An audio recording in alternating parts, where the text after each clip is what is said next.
ദൈവത്തിൻ്റെ അതിപരിശുദ്ധ നാമം വാഴ്ത്തപ്പെടുമാറാകട്ടെ.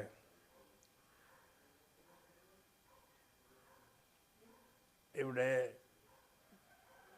പറഞ്ഞുകൊണ്ടിരിക്കുന്ന ദൈവത്തിൻ്റെ വചനം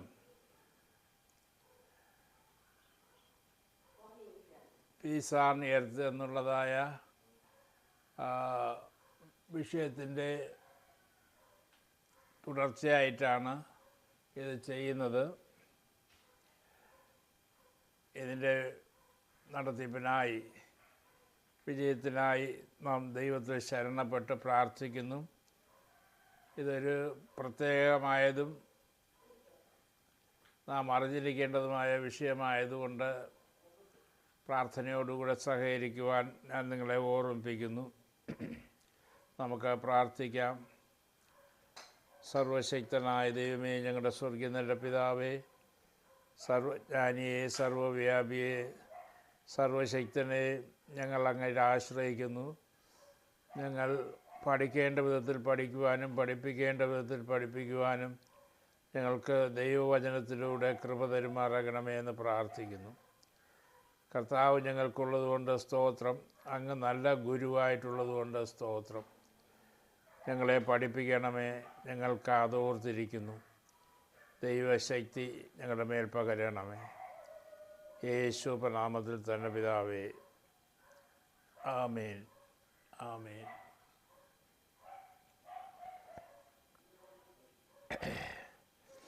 ദൈവത്തിൻ്റെ പരിശുദ്ധ നാമം വാഴ്ത്തപ്പെടുമാറാകട്ടെ.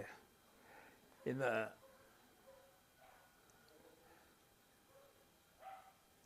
വ്യത്യസ്തമായ ആത്മീക ശുശ്രൂഷയെക്കുറിച്ച് ചിലത് പറയുവാൻ ഞാൻ ആഗ്രഹിക്കുന്നു. ശുശ്രൂഷകളിൽ വ്യത്യാസമുണ്ട് എന്ന് അപ്പോസ്തലനും പഠിപ്പിക്കുന്നു. അപ്പോൾ എല്ലാവരും പറയുന്ന ശുശ്രൂഷകൾ അല്ലെങ്കിൽ വ്യാഖ്യാനങ്ങൾ എല്ലാം ശരിയാണെന്നോ തെറ്റാണെന്നോ പറയാൻ കഴിയാത്ത ഒരവസ്ഥയിലായിരിക്കുന്നു. ഒരു മനുഷ്യൻ ക്രിസ്ത്യാനിയായി തീർന്നാൽ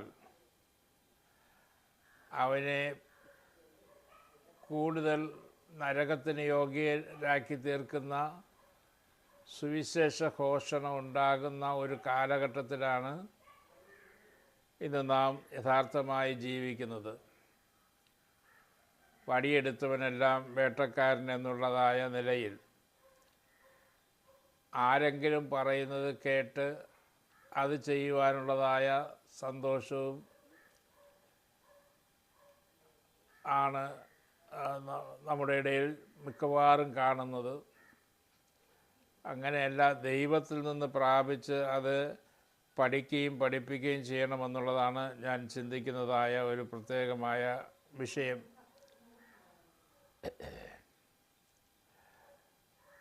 കൊരിന്ത്യർക്കെഴുതിയ ലേഖനം 12-ാം അധ്യായം 4-ാം വാക്യത്തിൽ ശുശ്രൂഷകളിൽ വ്യത്യാസമുണ്ട് എന്ന് പറയുന്നു. ക്രിസ്തു വരുവൻ മാത്രമാണ്. അപ്പോൾ ആ വ്യത്യാസം ഇപ്പോഴും ഉണ്ടാകാൻ സാധ്യതയുണ്ടെന്നാൽ നാം പഠിക്കുന്നതിനും പഠിപ്പിക്കുന്നതിനും വ്യത്യാസം വരാൻ പാടില്ല. ക്രിസ്തു ഏകനാണ്. ക്രിസ്തു പഠിപ്പിച്ച വിഷയങ്ങൾക്ക് വിപരീതമായി മനുഷ്യൻ പഠിപ്പിക്കാൻ പാടില്ല എന്ന് ബൈബിൾ നമ്മളെ പഠിപ്പിക്കുന്നു. ഈ സത്യവേദ പുസ്തകത്തിൻ്റെ പേര് തന്നെ പരിശുദ്ധ സത്യവേദ പുസ്തക പഠന പുസ്തകമെന്നാണ്.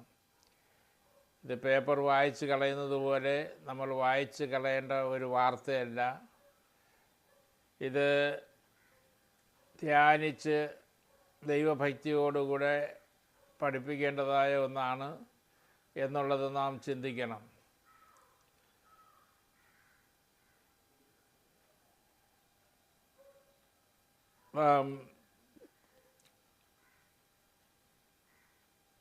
ഈ കാലഘട്ടത്തിൽ പഠിക്കുമ്പോൾ ഞാൻ മനസ്സിലാക്കിയ ഒരു വലിയ അബദ്ധകരമായ കാര്യമാണ് ഞാൻ ഇന്ന് നിങ്ങളോട് പറയുന്നത്.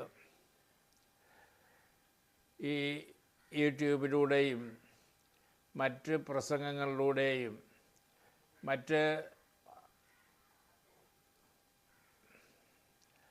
സുവിശേഷ ആരാധനകളിലൂടെയും ദൈവദാസന്മാർ പറയുന്നതായ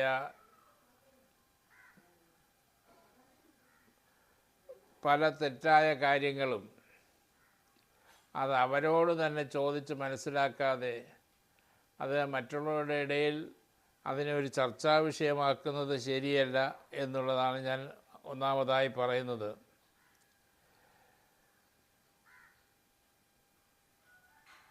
സ്വർഗത്തിൽ നിന്ന് ലഭിച്ചിട്ടല്ലാതെ നമുക്കത് ചെയ്യുവാനും കഴിയില്ലെന്ന് യോഹന്നാൻ സുവിശേഷം 3:27 കാണുന്നു. ഇന്ന് പാസ്റ്റർമാർ പരസ്പരം കുറ്റം പറയുന്നതിനും വെല്ലുവിളിക്കുന്നതിനും തയ്യാറായി അതിനു വേണ്ടിയുള്ള നെട്ടോട്ടമാണ് കാണുന്നത്. ഞാൻ പറയുന്നത് മാത്രമാണ് ശരി, അവർ പറയുന്നത് ശരിയല്ല എന്നും, ഞങ്ങളുടെ സംഘടന ചെയ്യുന്നതാണ് ശരി, മറ്റുള്ളവരുടെ സംഘടനകൾ എല്ലാം തെറ്റാണെന്നും പറഞ്ഞ് പോരിന് വിളിക്കുകയാണ്. അങ്ങനെ പോരിന് വിളിച്ച് ദുരഭിമാനികളാകുകയാണ് ചെയ്യുന്നത്. അങ്ങനെ അരുത് എന്ന് ഗലാത്യർക്ക് പൗലോസ് ലേഖനം എഴുതുമ്പോൾ 5:26 പറയുന്നു. ഒരുവനാൽ ഒരുവൻ ഒടുങ്ങിപ്പോകുന്ന അനുഭവം നാം കാണുന്നു. ഒരു മനുഷ്യൻ ചിലപ്പോൾ ദൈവത്തിൽ നിന്ന് പ്രാപിച്ച് നല്ലതായി ശുശ്രൂഷകൾ ചെയ്തു വന്ന് അവിടെ ജനം കൂടുമ്പോൾ ആളുകൾ പറയുന്നത്, അല്ലെങ്കിൽ മറ്റു പാസ്റ്റർമാർ പറയുന്നത് അത് വെളിയിൽ പറയാൻ പോലും കൊള്ളൂല. ദൈവകൃപ പ്രാപിച്ച സ്ഥലത്ത് തന്നെയാണ് ആത്മാക്കൾ കൂടുവാനായിട്ടിടയായിത്തീരുന്നത്. ഇതിനിടയിൽ ദുരുപദേശങ്ങളും കടന്നു വരാറുണ്ട്. അത് നമ്മൾ ത്യജിച്ച് കളയേണ്ടതും ആവശ്യമാണ്. അപ്പോസ്തലൻ പറയുന്നത് ഞങ്ങളുടെ ആയുധങ്ങൾ ജഡീകങ്ങളല്ല. 2 കൊരിന്ത്യർ 10:4 എഫേസ്യർക്ക് എഴുതിയ ലേഖനം 6:13 പറയുന്നത്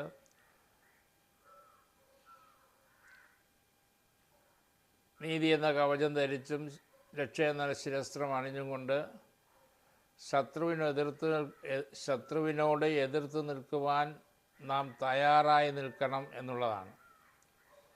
യുദ്ധം യഹോവയ്ക്കുള്ളതാണ്, യുദ്ധം യഹോവ ചെയ്യും. എന്നാൽ നാം തയ്യാറായി, യുദ്ധത്തിന് തയ്യാറായി പ്രാപ്തരായി എപ്പോഴും നിൽക്കണം എന്നാണ്. വിശ്വാസമൊന്ന് പരിചയമെടുക്കണം. ആത്മാവിൻ്റെ വാള് നമുക്കുണ്ടായിരിക്കണം. പരിശുദ്ധാത്മാവ് പ്രാപിക്കാത്ത ഒരാളും ഈ ദൈവവചനം പ്രസംഗിക്കാൻ പാടില്ല എന്നാണ് എൻ്റെ പക്ഷവും ഞാൻ മനസ്സിലാക്കുന്ന അറിവും. പരിശുദ്ധാത്മാഭിഷേകത്തിൽ നിറഞ്ഞു വേണം ഓരോ ശുശ്രൂഷകൾ ചെയ്യുന്നത്. പരിശുദ്ധാത്മാവിൽ നിറയുക എന്ന് പറഞ്ഞാൽ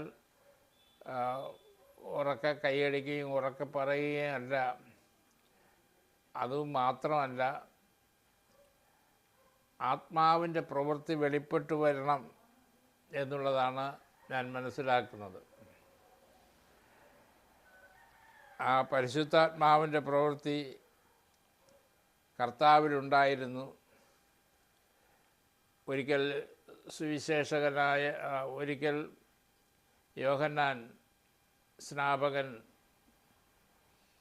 യേശുവിനെ തിരിച്ചറിഞ്ഞത്, നീയാണോ കർത്താവേ എന്ന് ആളുകൾ ചെന്ന് ചോദിക്കുമ്പോൾ കുരുടർ കാണുന്നു, മുടന്തർ നടക്കുന്നു, ദരിദ്രരോട് സുവിശേഷം പ്രസംഗിക്കുന്നു, ദൈവരാജ്യത്തെ പ്രസംഗിക്കുന്നു എന്നുള്ളതായ കാര്യം യോഹന്നാനോട് ചെന്ന് പറയുവാനാണ് യേശു പറഞ്ഞത്. അപ്പോൾ ഈ പ്രവർത്തനങ്ങളും നിശ്ചയമായും സുവിശേഷ വചനത്തിൻ്റെ ഘോഷണത്തിൽ ഉണ്ടാകേണ്ടത് ആവശ്യമാണ്. അതില്ലാത്തവർ ഉള്ളവരെ ആക്ഷേപിക്കുന്നു, അതുള്ളവർ, ആ കൃപാവരങ്ങളുള്ളവർ ഇല്ലാത്തവരെ ആക്ഷേപിക്കുന്നു. അത് ഒരിക്കലും ശരിയല്ല. ഒരു അത്ഭുതവും ചെയ്യാത്തവനാണ് യോഹന്നാൻ സ്നാപകൻ എന്നാണ് പറയപ്പെടുന്നത്. അങ്ങനെയെങ്കിൽ അത്ഭുതങ്ങൾ ചെയ്തു എന്നുള്ളത് കൊണ്ട് മാത്രം ഒരു സുവിശേഷകനെ യഥാർത്ഥ സുവിശേഷകനെന്ന് പറയുവാൻ കഴിയുന്നുമില്ല. തങ്ങളുടെ പ്രവൃത്തി കൊണ്ട് തിരിച്ചറിയാം എന്നാണ് ബൈബിൾ പഠിപ്പിക്കുന്നത്.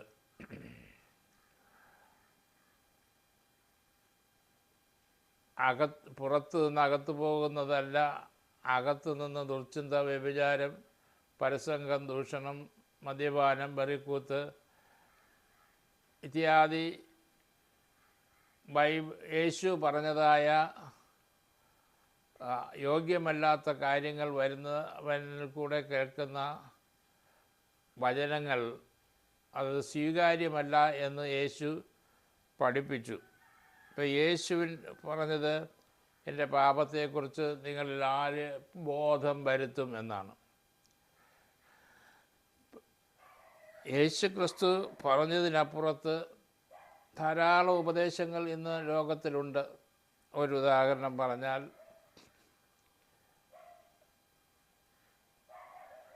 പിതാവിൻ്റെയും പുത്രൻ്റെയും പരിശുദ്ധാത്മാവിൻ്റെയും നാമത്തിൽ സ്നാനപ്പെടുത്തേണ്ട, അത് യേശുവിൻ്റെ നാമത്തിൽ മതി, പരിശുദ്ധാത്മാവിൻ്റെ നാമത്തിൽ മതി എന്നൊക്കെ പറയാറുണ്ട്. പിതാവിൻ്റെ നാമത്തിൽ മതി എന്നൊക്കെ പറയുന്നു. എന്നാൽ യേശു പറഞ്ഞത് പിതാവിൻ്റെയും പുത്രൻ്റെയും പരിശുദ്ധാത്മാവിൻ്റെയും നാമത്തിൽ സ്നാനപ്പെടുത്തിയും ഞാൻ നിങ്ങളോട് കൽപ്പിക്കുന്നതൊക്കെയും ഉപദേശിപ്പാൻ തക്കവണ്ണം പ്രമാണിച്ചും കൊണ്ട് സകല ജാതികളെയും ശിഷ്യരാക്കിക്കൊള്ളുവിൻ. ഇതിന് അപ്പുറത്ത് ഒരു സുവിശേഷവും ഇല്ല. അതെല്ലാം മാനുഷികമായിട്ട് വരുന്നു. അത് വചനം അങ്ങനെ പഠിപ്പിക്കുന്നു. ഇനി അപ്പോസ്തലന്മാർ പഠിപ്പിച്ചു എന്നൊന്നും പറഞ്ഞതിൽ നിന്ന് രക്ഷപ്പെടുവാനായിട്ട് മനുഷ്യർക്ക് കഴിയുകയില്ല. യേശു പറഞ്ഞു അങ്ങനെ. ഇനി തൃപ്തിയുണ്ടോ അതൊക്കെ മറ്റൊരു വിഷയമാണ്. ഞാൻ പിന്നത്തേതിൽ എൻ്റെ ദൈവം എന്നെ പഠിപ്പിച്ചതിനൊത്തവണ്ണം നിങ്ങളത് പറയാം.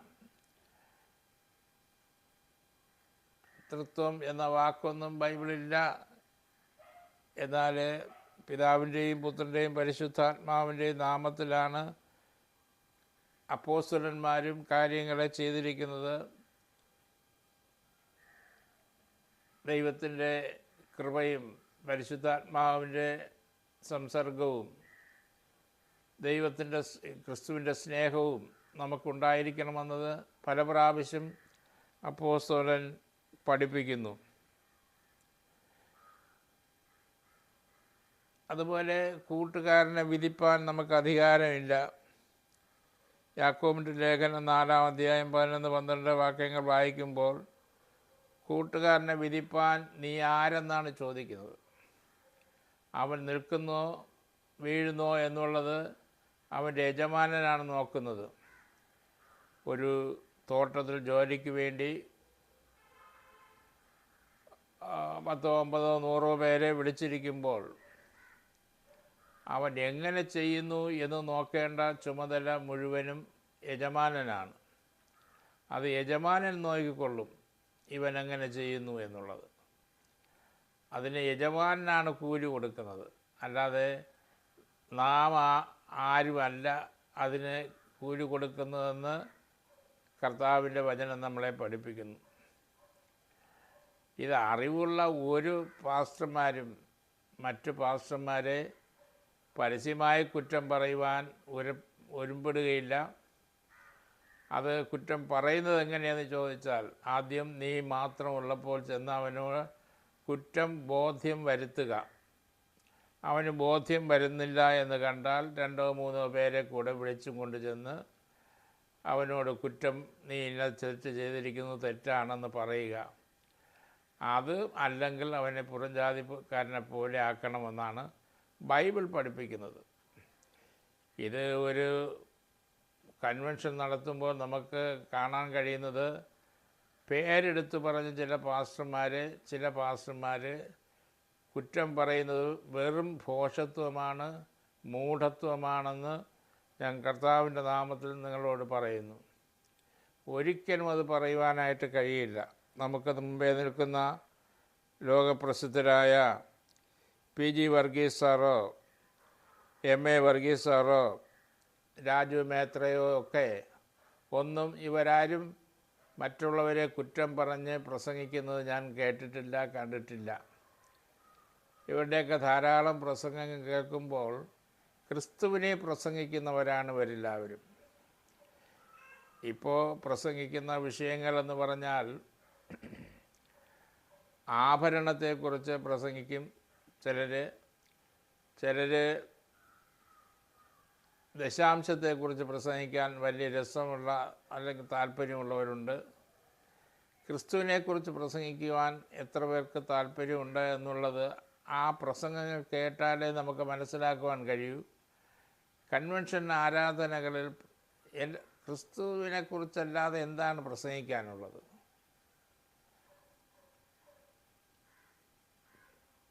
നമ്മുടെയൊക്കെ മുമ്പേ മാതൃകയായിരിക്കുന്ന അപ്പോസ്തലൻ പ്രസംഗിക്കുന്നത് ഞാൻ ക്രൂശിക്കപ്പെട്ട യേശുവിനെ പ്രസംഗിക്കുന്നു.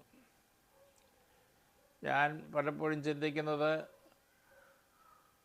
നമുക്ക് ക്രൂശിക്കപ്പെട്ട് മരിച്ച് അടക്കപ്പെട്ട് മൂന്നാം നാൾ ഉയർത്തെഴുന്നേറ്റ് വീണ്ടും വരുന്ന ക്രിസ്തുവിനെ അല്ലാതെ പ്രസംഗിക്കാൻ ഒരു കാര്യം നമുക്കില്ല. നമ്മളെ വിളിച്ചിരിക്കുന്നത് ക്രിസ്തുവാണ്, യേശുവാണ്.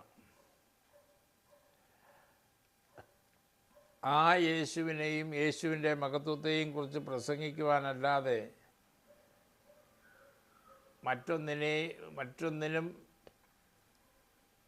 പ്രസംഗിക്കുവാൻ ദൈവം നമ്മളെ വിളിച്ചിട്ടില്ല.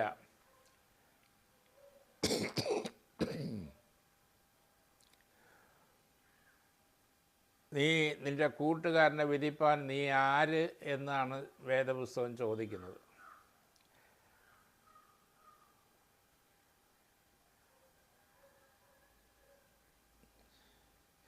നാം പലതിലും തെറ്റിപ്പോകുന്നവരാണ്. അങ്ങനെ കുറ്റം പറയാൻ തുടങ്ങിയാൽ കുറ്റം മാത്രം പറഞ്ഞുകൊണ്ട് നടക്കാനേ കഴിയുള്ളൂ. ദൈവരാജ്യത്തെ പ്രസംഗിക്കുവാൻ ആർക്കും കഴിയില്ല. മാനസാന്തര പ്രസംഗികളായി യേശുവും യോഹന്നാനുമൊക്കെ മാനസാന്തരപ്പെടുവിൻ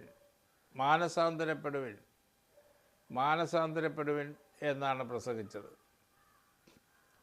ആ മാനസാന്തര പ്രസംഗം ഇന്നും നിലനിന്നുകൊണ്ടിരിക്കുന്നു. ഇപ്പം നമുക്കും പ്രസംഗിക്കാനുള്ളത് മാനസാന്തരത്തെക്കുറിച്ചാണ് എന്ന് പറഞ്ഞ് രക്ഷിക്കപ്പെട്ടവരുടെ കൂട്ടത്തിൽ ചെന്നിരുന്ന് മാനസാന്തരപ്പെടുക എന്ന് പറയുന്നതല്ല. അവിടെ നമുക്ക് ആഴമായ സത്യങ്ങൾ വിളിച്ചു പറയേണ്ടതായിട്ടിരിക്കുന്നു.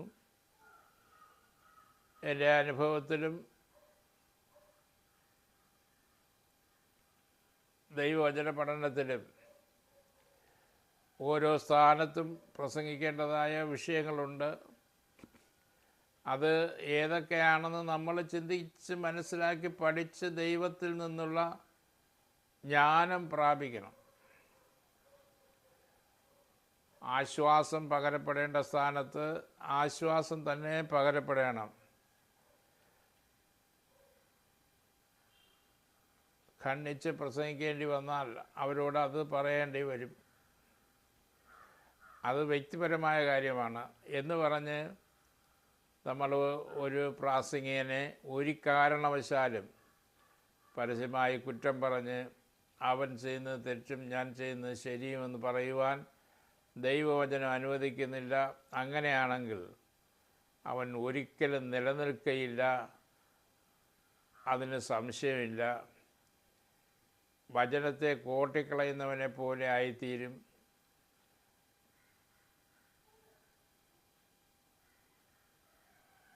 ചിലരെക്കുറിച്ച് പൗലോസ് പറയുന്നു, സുവിശേഷീകരിക്കാനായിട്ട് ഇറങ്ങിത്തിരിച്ചവർ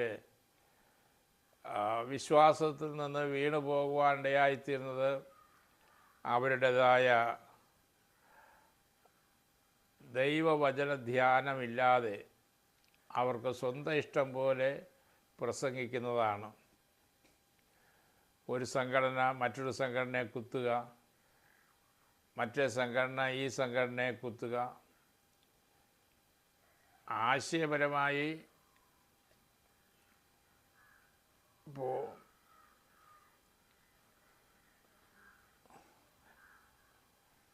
വ്യത്യാസങ്ങളും ഉണ്ട്. നമുക്ക് ഏക ദൈവമേ ഉള്ളൂ. അത് പഠിക്കുമ്പോഴറിയാം, പിതാപുത്ര പരിശുദ്ധാത്മാവെന്ന് പറയുന്നത് ഏക ദൈവമാണ്. അതിൻ്റെ കൂടെ ഒരു അമ്മയും കൂടെ കയറി വരിക എന്ന് പറഞ്ഞാൽ കഷ്ടമാണ്. അതും പറയുന്നത് ദൈവത്തിൻ്റെ അമ്മ എന്നാണ്, ദേവമാതാവ്. ഇതൊന്നും അംഗീകരിക്കാൻ കഴിയില്ല, ആർക്കും അംഗീകരിക്കാൻ. വേദപുസ്തകത്തിന് ദൈവത്തിന് പോലും അത് അംഗീകരിക്കാൻ കഴിയില്ല. ദൈവത്തിനൊരു മാതാവുമില്ല, ദൈവത്തിനൊരു പിതാവുമില്ല. ദൈവത്തിന് സഹോദരങ്ങളാണ്, മക്കളാണുള്ളത്. യഥാർത്ഥത്തിൽ മക്കളാണുള്ളത്. ദൈവത്തിൻ്റെ മാതാവെന്ന് പറഞ്ഞാൽ എന്താണ് ഉദ്ദേശിക്കുന്നത്?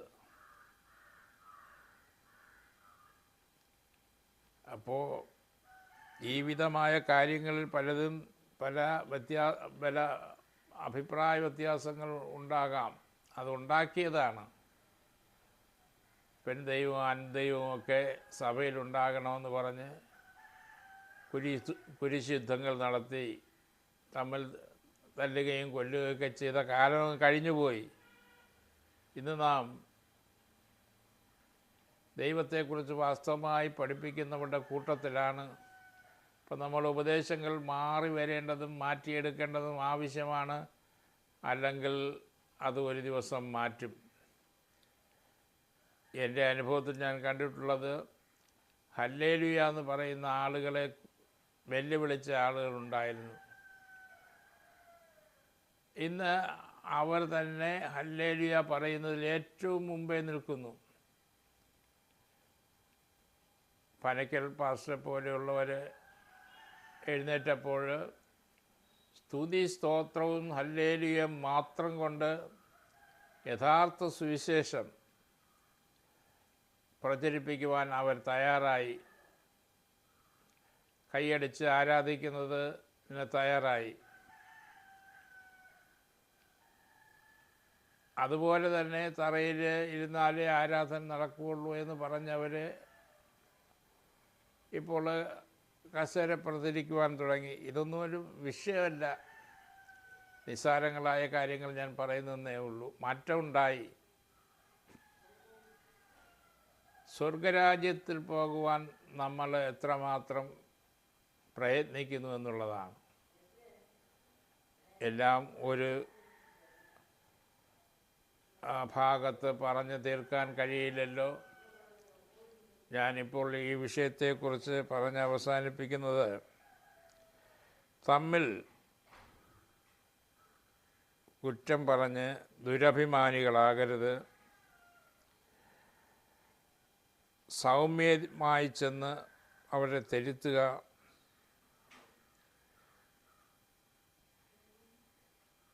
ദുരഭിമാനികൾ ആകരുത്.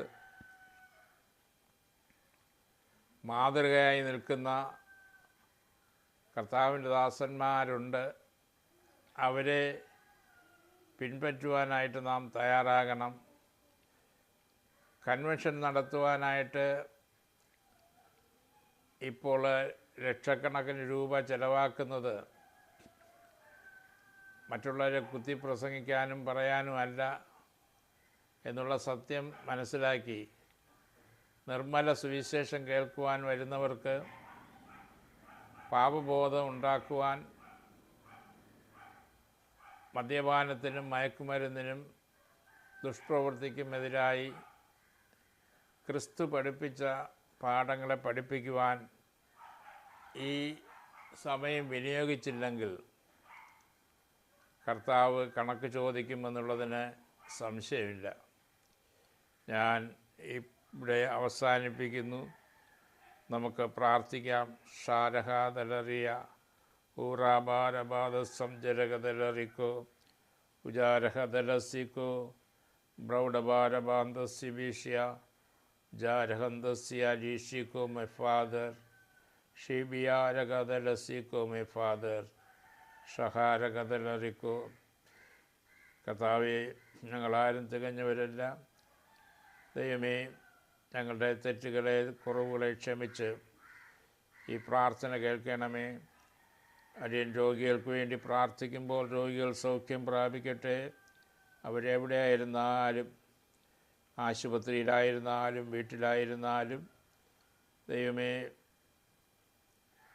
ദൈവമേ ഏതെങ്കിലും കടവരാന്തകളിലായിരുന്നാലും ഭവനങ്ങളിലായിരുന്നാലും വചനം അത് രൂപാന്തരപ്പെട്ട് മെഡിസിനായി മാറട്ടെ. യേശുവിൻ്റെ നാമത്തിൽ മെഡിസിനായി മാറട്ടെ. ഇന്ന് മനുഷ്യനെ കാർന്നു തിന്നുകൊണ്ടിരിക്കുന്ന രോഗം, എണ്ണിയാലൊടുങ്ങാത്ത രോഗം, യേശുവിൻ്റെ നാമത്തിൽ വിശ്വസിക്കുന്നവർക്ക് ആ സൗഖ്യത്തിൻ്റെ ശക്തി വ്യാപരിക്കുമാറാകട്ടെ എന്ന് പ്രാർത്ഥിക്കുന്നു. കണ്ണുനീരോടും വേദനയോടും കൂടെ ഈ ശബ്ദം കേൾക്കുന്നവർ, ഇത് ദൈവമേ അടിയൻ്റെ ശബ്ദമായിട്ടല്ല, ഇത് വിടുതലിൻ്റെ ശബ്ദമായി, ദൈവത്തിൻ്റെ ശബ്ദമായി അവർ കേൾക്കുവാൻ ദൈവത്തിൻ്റെ ആത്മാവ് കൃപ ചെയ്യണമേ എന്ന് പ്രാർത്ഥിക്കുന്നു. Jesus, in the name of Jesus.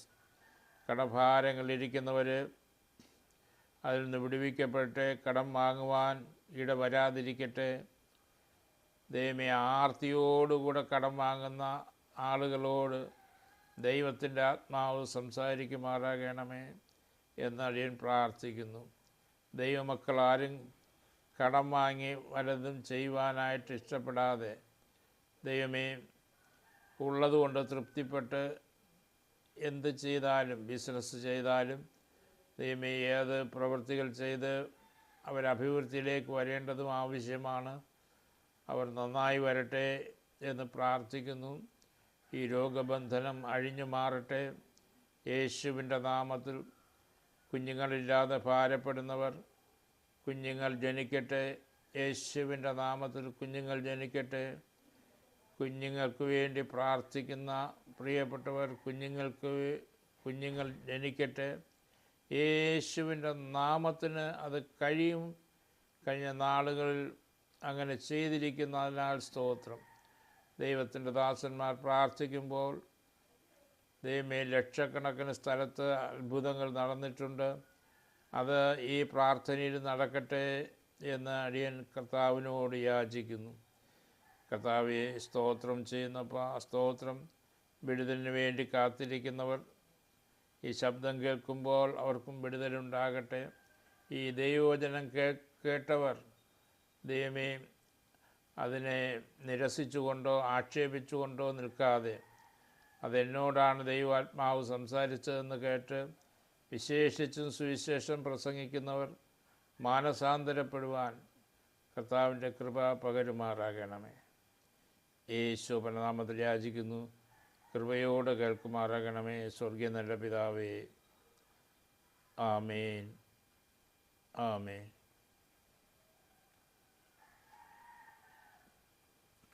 കർത്താവ് നമ്മെ സമൃദ്ധിയായി അനുഗ്രഹിക്കുമാറാകട്ടെ. ആമേൻ.